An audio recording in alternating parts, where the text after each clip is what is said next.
Two cats just come and start hacking him non-stop until he was in pieces. When you see it on the news, it made me uncomfortable. They wanted to send a message. That message was sent. Yes, sir! My God! What's going on? What's up? How you doing, my brother? Yes, sir. What's going on? Some of y'all hoes China Mac today. I got my brother Sonny with me. What's good, bro? What's up, man? Listen, Joker now, we're going to show you what's up with Taiwan. Yes, sir. Hey, Taiwan. Taipei City. Taipei City!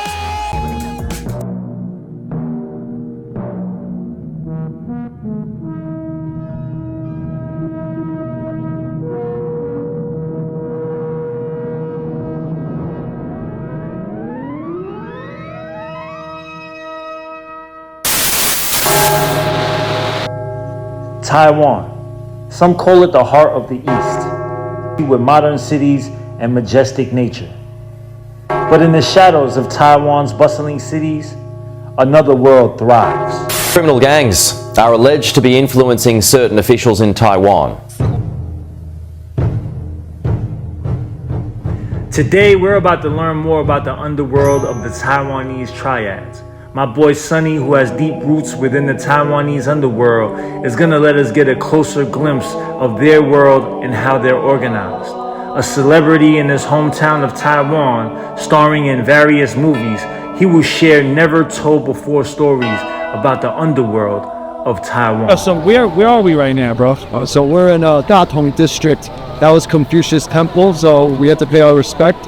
You know, but yo, Taipei, man, we a big city. We're up north of Taiwan. Why did you choose temples to like see that people? Well, I mean, everyone's very cultural here, religious, right? And it's a big part of our community. Is it part of the gang culture too? Hell yeah, man. Hell yeah, of course it is.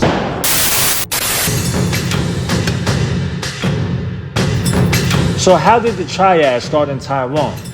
Well, it's all tangled up with some heavy history. See, back in the day, there was this huge war in China, the Civil War. Two sides beefing, the nationalists and the communists. Long story short, the communists took over the mainland and the nationalists had to pack their shit and go. So out of the blue, the nationalists started flooding Taiwan. A couple 100,000 people migrated to the island. But the island was already occupied by earlier settlers from China, mostly from the province of Fujian since it's right across the waters. The locals had been there for generations, building their own unique culture and identity. And they felt like their peace was being disturbed by these new settlers, and the gang started targeting them. So just like any hood, the youth of these newcomers started ganging up for survival. And this was the beginning of the Taiwanese Triads.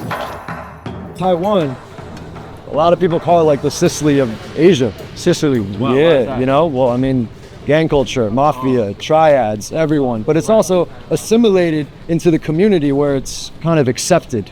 I mean, North, Central, and South all run it differently. In Taiwanese, gatao means like gangster, but they're kind of like in the culture, in the community. They got their own blocks. Biggest is UB, right? I think everyone knows that, United Bamboo. And then there's Four Seas, and then there's Celestial Stars. And then if you get outside of the city towards Central, down South, then you have the families, like the gatao families. To say the biggest Taiwan by the numbers is UB. Okay, that's United Bamboo. That's United Bamboo. Taiwanese gangs, known as Shanghai Quan, emerged during Japanese colonial rule in the early 1900s, engaging in various criminal activities.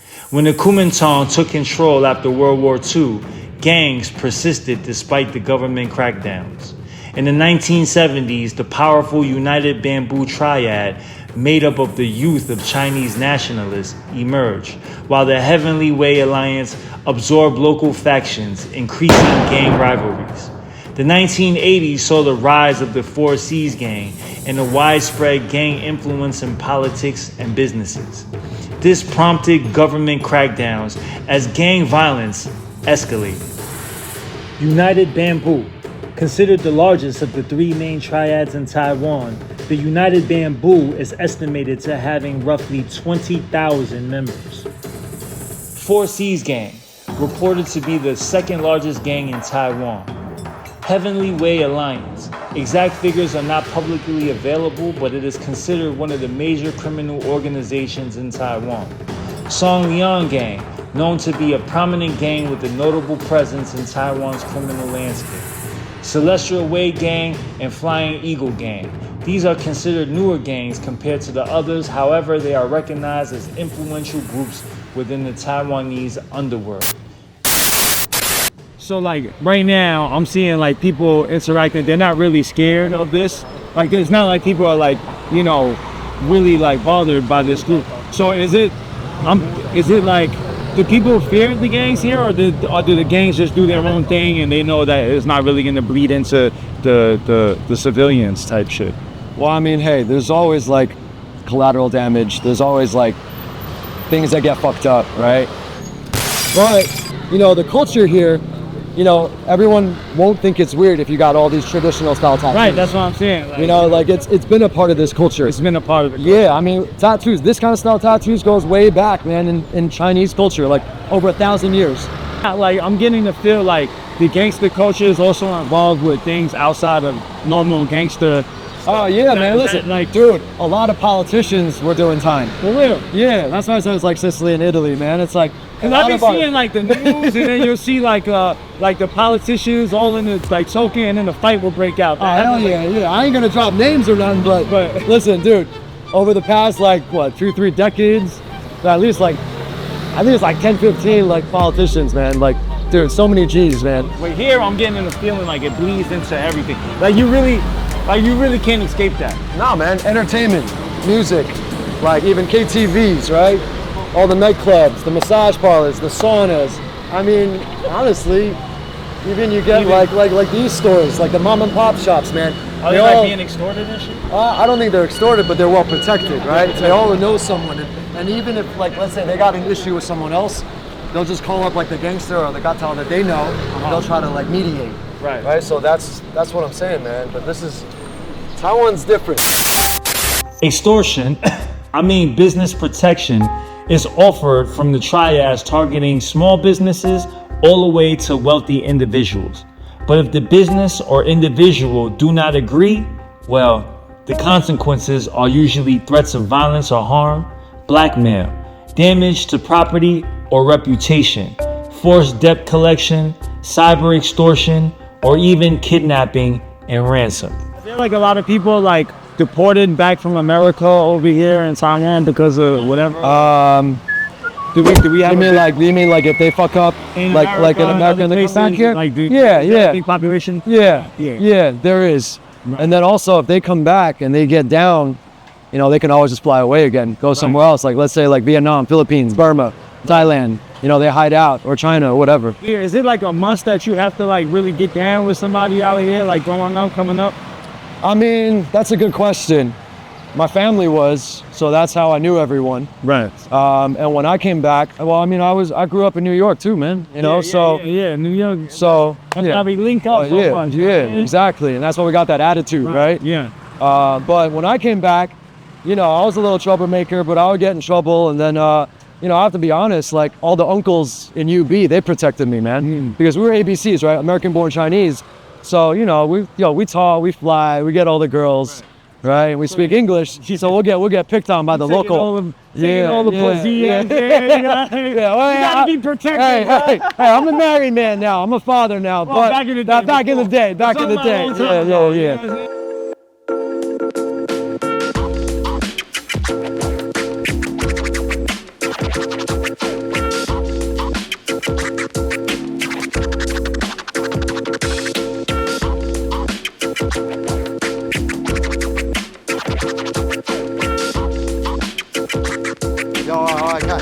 When I say Binglang, everyone, someone's gotta have some. I think this ain't a drug. It's a natural. It's a natural nut. Binglang su. I've seen this before. Nut. Yeah, so it's a nut, right? This is what everybody's chewing to get your mouth Yeah, wet. this is what everyone's chewing, right? Everyone's chewing that shit. It's called beetle nut. All right, guys. This one gonna fuck you up. This is gonna fuck you up. Yeah, you got your mouth over. There was gonna make so it gives you a little energy. Right, it's not gonna make you high. You ain't gonna hallucinate. Like it's like caffeine. Yeah, it's like caffeine. Okay. But you'll feel a little bit more heat, like warm feeling. I see everybody join it. So usually the first time you eat it, you spit out the first one. So you don't swallow. Not the first one, but you can if you want. Not my cup of tea. Welcome to Taiwan, baby. Welcome to Taiwan. Welcome to Taiwan.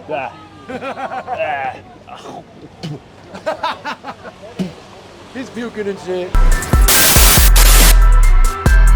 My boy, so yo, I would love to hear like some OG stories about like, you know, Taiwan, kind of get a better understanding of like the whole culture out here with the gangs and as well as everything else. So I know you're really knowledgeable. Can you can we slide around and see what's up? For sure.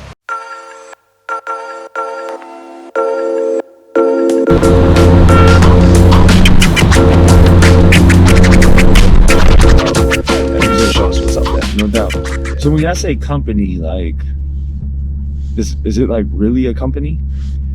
It kind of is. I mean, these organizations have been around, you know, 60. Because I've never heard a gang be like labeled, like be called a company. How triads are like a company. Here's a breakdown of how a triad gang can be compared to a company.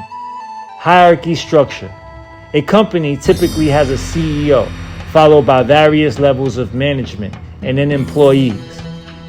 A triad has a clear hierarchy with the dragon head, followed by deputies, white paper fans, red poles, straw sandals. Specialized roles. A company has departments like marketing, sales, finance, and operations, each having specialized roles and responsibilities. A triad has members specialized in different areas like extortion, gambling, drug trafficking, money laundering, and etc. Taipei is really big. You know, the population's really, really big.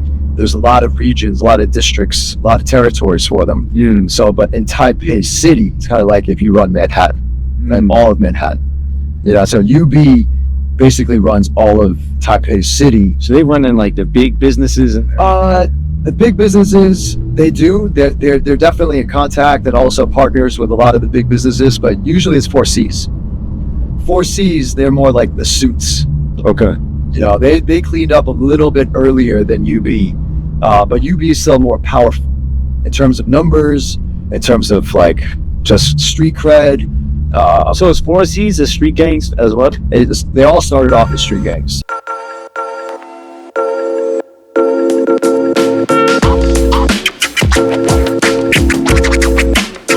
So can you have a club without any link to any gang? Nah, you can't. You got to check in with them first if you want to open up the place. Kind of like drive shares. They take a certain percentage. They take a commission. They take a cut. So what if they say, nah, we're just gonna open one and like... It's impossible. Yeah. Impossible. It's impossible. And right here, man, the story was about 15 years ago. There was one guy that was like kind of like undercover. He was not in uniform, nothing, and he was with one side. All right, so he was a cop. Some people, one side supposedly, so he wasn't like fully undercover. So like, supposedly he was working both ways, man. He was kind of corrupt. It was like that movie back in the day with Chow Yun-Fat, you know, like the gangsters knew, he a gangster, but he's also a cop, right? So he was rolling with one side, but he was trying to defuse the situation. But then all hell broke loose. The other side, much more people, a lot more people. They're fucking them up, and then they just kind of singled him out because he was the one that kind of was doing a lot of the talking. Okay. So you got marked, man. Yeah. They just kept beating and pounding him in his head and everything, and then stabbed him in his face and his mouth. Are there a lot of guns out here? Like, is it guns? There are guns. There are guns, but it's illegal to have guns. It's hard to get, but the gangs just have them. You know, you got 13 to 15K USD. 13 to 15? Yeah, for a 9mm gun. Yeah. 1.9? Yeah, for 1.9, right? Yeah. That's nutty. Yeah, dude. It's expensive. Bullets are cheap. Bullets are cheap. Yeah, bullets are not cheap. Yeah. Damn. Yeah, but you know, so they'd rather do knives. They only bring out the guns when they have to, if they got to call out a hit. But the guns probably make it really hot too, right? Like if people get shot, then that means like there's going to be a lot of attention. Yeah. But if it's knife work, it's kind of quick work, right? It's kind of normal. Yeah, it's normal. It's normal. And then there's a lot of loan sharking now too. So if you're a normal person and you do want to go down that route, you want to get yourself involved with these gangsters. You know, you're not doing well financially. You got to take out a loan. You decide to take out a loan with a gangster, then that's your choice, right? You get yourself in that shit, right? But even the gangsters will tell you that, right? They're like, "You sure you want to take money from me? Right.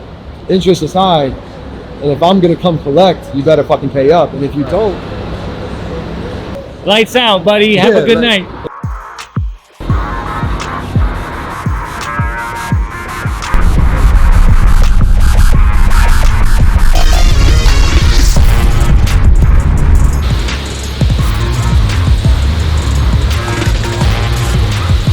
yeah, man.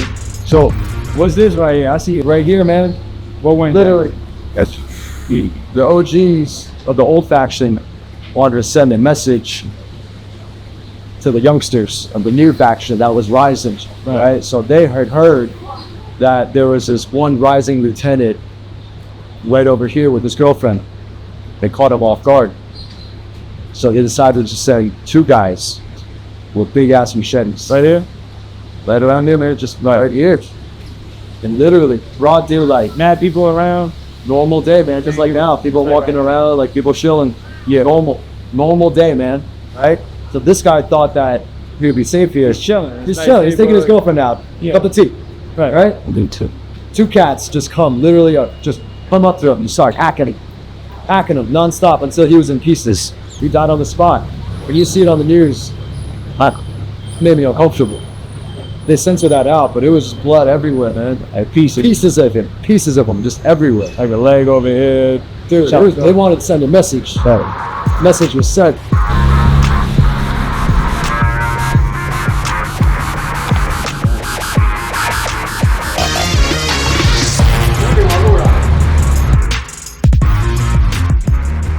But yo, even on this stream, you would see sometimes like people hiding out in different tea shops.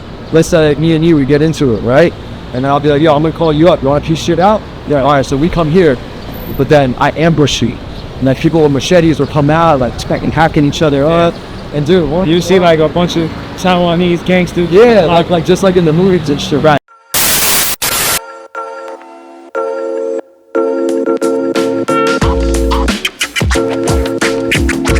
So, why did you pick this place? This place is just because I wanted you to get a glimpse of Tea Alley. And this place in particular is a more popular place, although we're sitting in the very back for sound. But it's a place that everyone, you know, just, it's like a good meeting spot. Yo, I got a question. So when I go in the bathrooms, I don't really see toilet bowls, bro. What the fuck is going on here? What do you mean?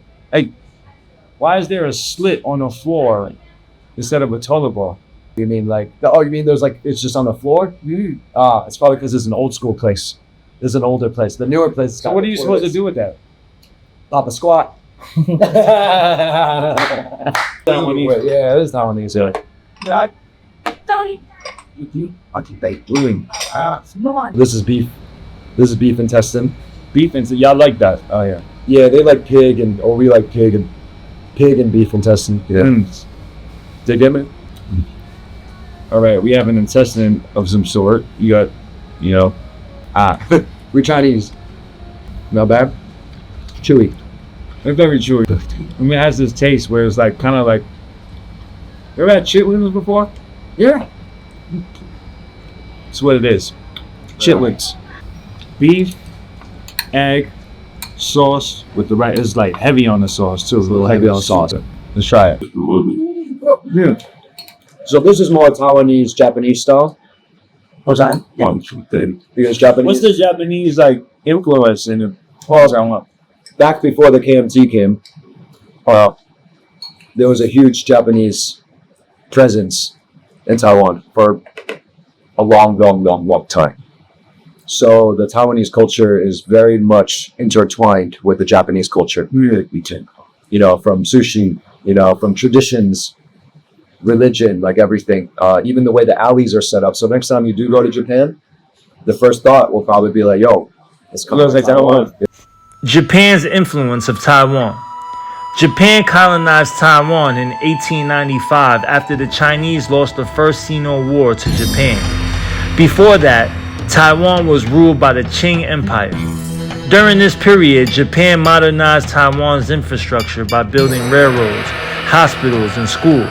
They also introduced new agricultural practices, boosting agricultural production. However, Japanese rule was also characterized by oppression, discrimination, and attempts to assimilate the Taiwanese population into Japanese culture. Despite this, Japan's influence left a lasting impact, evident in certain aspects of its cuisine, agriculture, and infrastructure.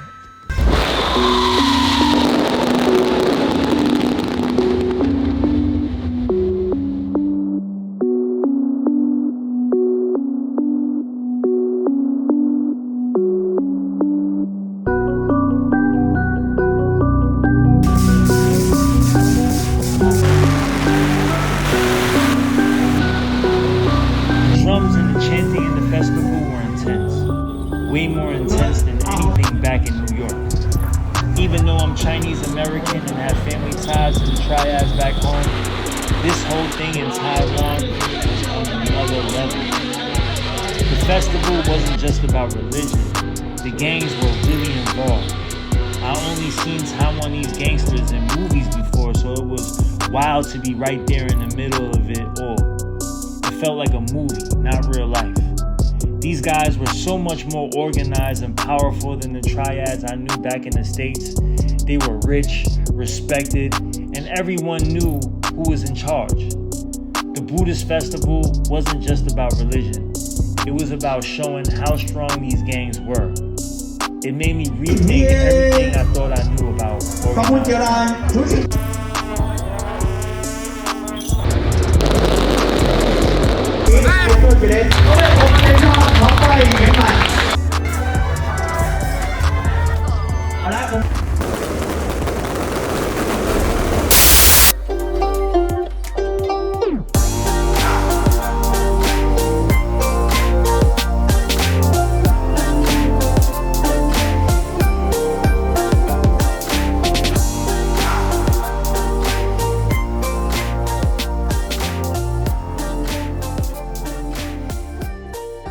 This shit is amazing.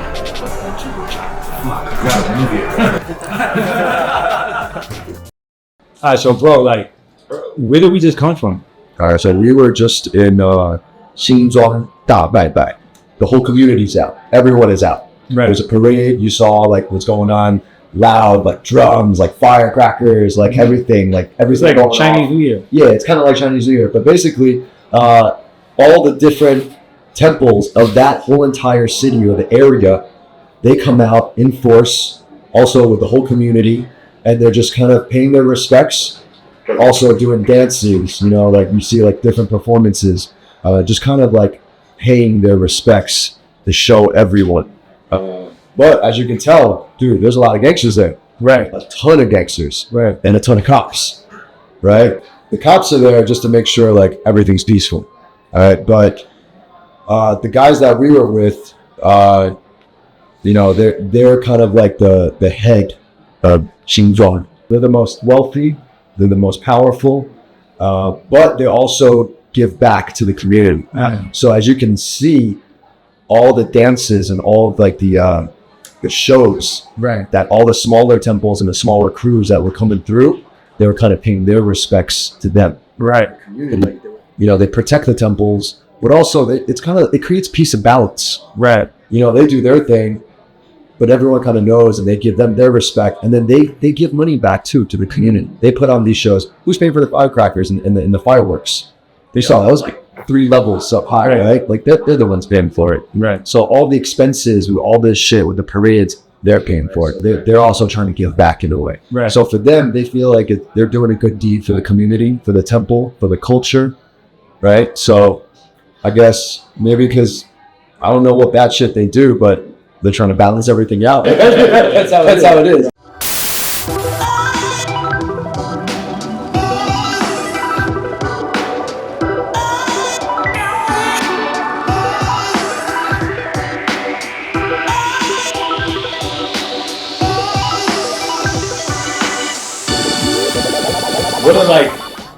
What are like the main activities and like the sources of income of these triads? Oh man, it's everything that you can think of, just like any other gang. It's not all illegal.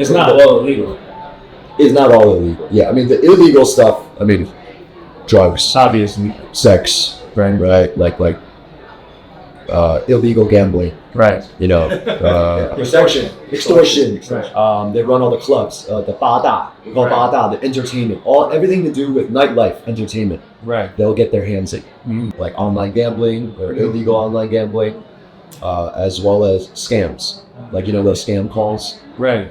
Yeah, that's ran by. It comes from Taiwan. Wow. It originated from Taiwan. Is there legitimate businesses? Yes, a lot. Actually, the past like 30 years, a lot has turned into legitimate corporations, legitimate like partnerships, LLCs. Some are even like fucking in the stock market. And it seems like you're pretty like, they respect you. Yeah, I think in Taiwan, there's only two guys. It's just me and Chun Feng. Like in the acting, singing world, or this being a celebrity where other gangsters kind of accept us and they like us and they want to hang out with us. I think we're pretty lucky that way. But also it's like, we got a lot of different ties, all different friends. We think of them as homies. Right. Because they're the realest. They ain't on some fake shit. They're always real to me. Right. That's why I surround myself with people that I grew up with. Not gonna change. I didn't become an actor until I was like 30. And when I was an actor, my first management company, no, you can't hang out with these guys. You can't hang out with them. Like, don't bring those guys around. I was like, I'm keeping it real. These are my friends. Like, they got my back. So that's why I think that they still respect me the same way. I never changed. I think the world, everybody will see how much respect you have here, and I appreciate you. Like, Thank you, brother. I appreciate you opening these doors for me like that, man. Yeah, That's like we locked in, man. we locked in. Yeah, we locked in. Yes, sir. We locked in, I brother. appreciate you, brother. Yeah, no, I appreciate you too. Yes, man. sir. We gotta bring that Yo. New York energy to fucking Taipei, man. Taiwan, Taipei, bro. Like, this is one of my favorite episodes so far. This is like super dope. We got an really inside look on the culture here, the Triad culture here. You gave us a lot of information. Like, this is fire A1 content right here. So make sure y'all follow my brother. You know what I'm saying? His stuff will be in the description. Make sure you follow my brother Joker too. His will be in the description. Make sure y'all like. Make sure y'all comment. Make sure y'all subscribe. And we'll see you on the next episode of Mac Eats. Let's get it. Peace out. Yeah. Enjoy. Come to Taipei. Come to Taiwan. Come eat some shrimp, bro. There's some fucking Taiwan That's some sausage. amazing food here. No Diddy.